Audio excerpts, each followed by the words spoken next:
PoK में आजादी की जंग को दबाने में जुटे मुनीर की मुश्किलें और बढ़ गई हैं। कहां तो वो बलोचों पर गोलियां चलवाकर और आंदोलन की अगुवाई करने वाले नेताओं पर शिकंजा कसकर आंदोलनकारियों के हौसले टूटने की उम्मीद कर रहा था, और कहां तो अब जेनजी भी इस लड़ाई में कूद पड़े हैं। स्कूल जाने की उम्र में प्ले कार्ड लिए आंदोलन में कूदे ये मासूम मुनीर और उसकी सेना के जुर्म के इंतहा बताने के लिए काफी हैं।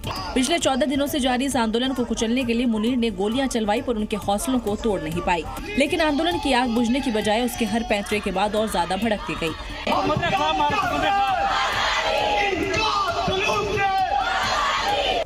जिसे और तेज किया बलूचों के लिए लड़ने वाली मेहरंग बलोच को दी गई उम्र कैद की सजा ने, जिसके बाद महिला और बच्चे भी सड़कों पर हैं। इस आंदोलन ने शहबाज शरीफ के होश उड़ा दिए हैं और उसकी आंखों के सामने श्रीलंका से लेकर बांग्लादेश और नेपाल सरकारों का हश्र तैरने लगा है, क्योंकि उसके खिलाफ यहाँ भी जेनजी खड़ा हो गया है।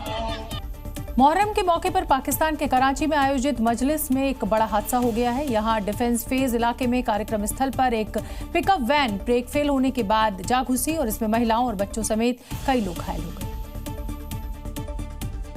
हादसे के दौरान का एक वीडियो भी सामने आया है, जिसमें ये वैन तेजी से कार्यक्रम स्थल की ओर जाती नजर आ रही है। इस दौरान कई लोग कार्यक्रम स्थल के बाहर की तरफ आते हुए दिखते हैं। तभी उन्हें तेज रफ्तार वाहन अपनी ओर आती दिखाई देती है, जिसे देखकर ये लोग दौड़कर खुद को तो बचा लेते हैं, लेकिन ये वैन तेजी से कार्यक्रम स्थल के अंदर घुस जाती है और कई लोगों को रौंदने के बाद पलट जाती है। अचानक हुए इस हादसे के बाद यहाँ चीख पुकार मच जाती है। लोग डर कर इधर उधर भागने लगते हैं। इधर वैन को अंदर की तरफ जाता देख बाहर में मौजूद लोग किसी अनहोनी की आशंका से दौड़कर वहां पहुंचते हैं। तब तक ये वाहन कई लोगों को रौंद चुका होता है, जिसमें मजलिस में शामिल लोग बुरी तरह से घायल हो गए। जिसके बाद गुस्साए लोगों ने वैन सवारों की पिटाई शुरू कर दी, जिसमें 2 लोगों की मौके पर ही मौत हो गई। अगली खबर अमरनाथ यात्रा से जुड़ी हुई है। बाबा बर्फानी के दर्शन के लिए जाने वाले श्रद्धालुओं की सुरक्षा में कोई चूक ना हो, इसके लिए फुल प्रूफ तैयारी की जा रही है। चप्पे चप्पे पर ट्रेन्ड सुरक्षाकर्मी तैनात रहेंगे। एनएसजी कमांडोज के नेतृत्व में भगवती नगर यात्री विकास के पास सुरक्षा व्यवस्था परखने के लिए आज मॉक ड्रिल हुई, ताकि 3 जुलाई से शुरू हो रही अमरनाथ यात्रा बिना किसी खौफ और बाधा के पूरी हो, श्रद्धालु की सुरक्षा में कोई गलती ना हो और आपात स्थिति में ऑपरेशन को अंजाम दिया जा सके। काले लिबास में अत्याधुनिक हथियार के साथ मॉक ड्रिल कर रही एनएसजी के कमांडोज हैं, जो आतंकियों के खिलाफ ऑपरेशन के लिए विशेष रूप से ट्रेंड है।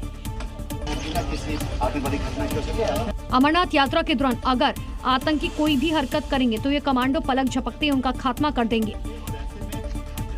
देखिए कैसे एनएसजी कमांडो अपनी तैयारियों को अंतिम रूप दे रही हैं। करीब 1 घंटे तक चली इस मॉक ड्रिल के दौरान एनएसजी कमांडोज ने यात्री निवास के साथ लगते इलाकों में गहन छानबीन की, तावी नदी के किनारों को खंगाला। 3 जुलाई से शुरू होने वाली अमरनाथ यात्रा के लिए जम्मू से 2 जुलाई को पहला जत्था रवाना होगा, जिनकी सुरक्षा में NSG, army, CRPF, SDRF, Jammu Kashmir police के प्रशिक्षित जवान तैनात रहेंगे।